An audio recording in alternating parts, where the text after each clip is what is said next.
नव्यानं करतो, जो कायदा आधी अस्तित्वात आहे, जो कायदा पेपर फुटीविरुद्ध आधी अस्तित्वात आहे ना आपल्याकडे. प्रधानमंत्र्यांची सभागृहातली भाषणं पहा, त्या कायद्याचं त्यांनी कसं समर्थन केलेलं आहे. आता नवीन कायदा तुम्ही जे आणून जे काही लोकांना मूर्ख बनवताय, ते आधी मूर्ख बनवण्याचं दुकान बंद करा, जे जंतर मंतरच्या लोकांनी बंद केलेलं आहे. प्रमुख आरोपी याच्यामध्ये जबाबदार असलेली व्यक्ती या सगळ्या पेपर फुटीला ते धर्मेंद्र प्रधान आहेत. आणि धर्मेंद्र प्रधान यांचा राजीनामा जसा जंतर मंतरवरचे आंदोलक मागतायत किंवा देशभरात जे मोर्चे निघतायत, ती तरुण मुलं मागतायत, त्याचप्रमाणे या देशातला लोकसभेतला राज्यसभेतला प्रत्येक विरोधी पक्षसुद्धा मागतो. त्याच्यावरती संसदेचं दोन्ही सभागृह बंद पडत आहेत. त्याच्यावरती राहुल गांधींनी आंदोलन केलं आहे, त्याच्यावरती आदित्य ठाकरे, अमित ठाकरे ते आंदोलन करत आहेत. त्याच्यामुळे हा विषय आता फक्त कॉक्रोच जनता पार्टीपुरता मर्यादित नाही. हा विषय आता एक राष्ट्रीय विषय झालेला आहे. आणि धर्मेंद्र प्रधान तुमचा कोण लागतो, त्याला तुम्ही इतकं वाचवताय, एवढा अहंकार कशा करताय, हे स्पष्ट व्हायला पाहिजे. धर्मेंद्र प्रधानचा राजीनामा त्यांना घ्यावाच लागेल. मोहन भागवत म्हणतायत और आपला काय एक आहे की तुम्ही आता एक ट्विट केलेलं आहे आणि त्याला तुम्ही लक्षवेधी म्हटलेलं आहे. गृहमंत्री म्हणून देवेंद्रजी यांनी घेतलेला आतापर्यंतचा विजनरी निर्णय. सर्व मंत्री व सरकारी आमदार खासदारांना माझी विनंती आहे की बाहेर फिरू नका, घरीच राहा, धोका पत्करू नका, बाहेर वादळ घोंगावत आहे.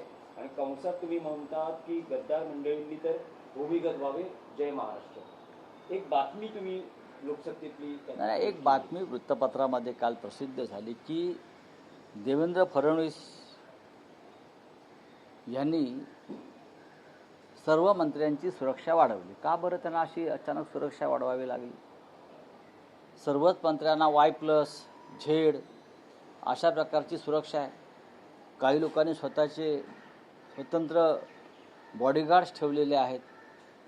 जर तुम्ही डेप्युटी CMचा ताफा बघाल ठाण्याकडे जाताना किंवा ठाण्यातून निघताना, तर एवढा ताफा प्रधानमंत्र्यांचा किंवा अमित शहांचा नाही आहे.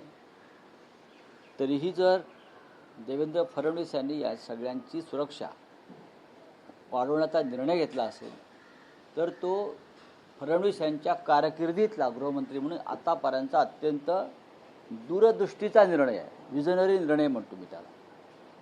कारण महाराष्ट्रातलंच नव्हे, देशातलं वातावरण अत्यंत बिघडलेलं आहे. सरकार विरोधी आहे. पदोपदी धोका आहे सरकारच्या लोकांना, मंत्र्यांना, अधिकाऱ्यांना. त्याच्यामुळे मंत्र्यांनी उगाच बाहेर फिरू नये. आमदार खासदारांनी सुद्धा शाणपणा करून बाहेर फिरायला जाऊ नये, उगाचच कार्यक्रम घेऊ नयेत. बाहेर वादळ घोंगावत आहे. लाल बावटा दाखवलेला आहे तिथे. ते असं ना समुद्रात वादळातला बावटा, पांढरा बावटा, लाल बावटा. तर बाहेर वादळ घोंगावत आहे. वादळाशी खेळू नका. आणि विशेषतः जे गद्दार आहेत, मग मंत्री असतील, आमदार असतील, खासदार असतील, त्यांनी तर कोणताच धोका पत्करू नये, कोणत्याही प्रकारचा. लोकांच्या नजरेत सुद्धा पडू नये त्यांनी. फार गंभीर परिस्थिती आहे, वातावरण चिघळलेलं आहे. तर मी एका मानवतेच्या भावनेने सांगतो आहे की काही अघटित घडू नये म्हणून देवेंद्रजीने जो निर्णय घेतलेला आहे सिक्युरिटी वाढवण्याची, तो चांगला आहे. अजून जर काय आर्मी वगैरे आणता आली त्यांच्या सिक्युरिटीसाठी, तर केंद्र सरकारकडे लष्कराची पण मागणी केली पाहिजे. आपण काल शिवाजी पार्कला पाहिलं असेल कसं वादळ घोंगावत होतं. आपण काल पुण्यात पाहिलं असेल कसं वादळ घोंगावत होतं. नाशिकला पाहिलं असेल कसं वादळ घोंगावत होतं. आणि परत मी हे पण सांगेन की उठसूट दिल्लीत फेऱ्या मारू नका अमित शहाना भेटण्यासाठी.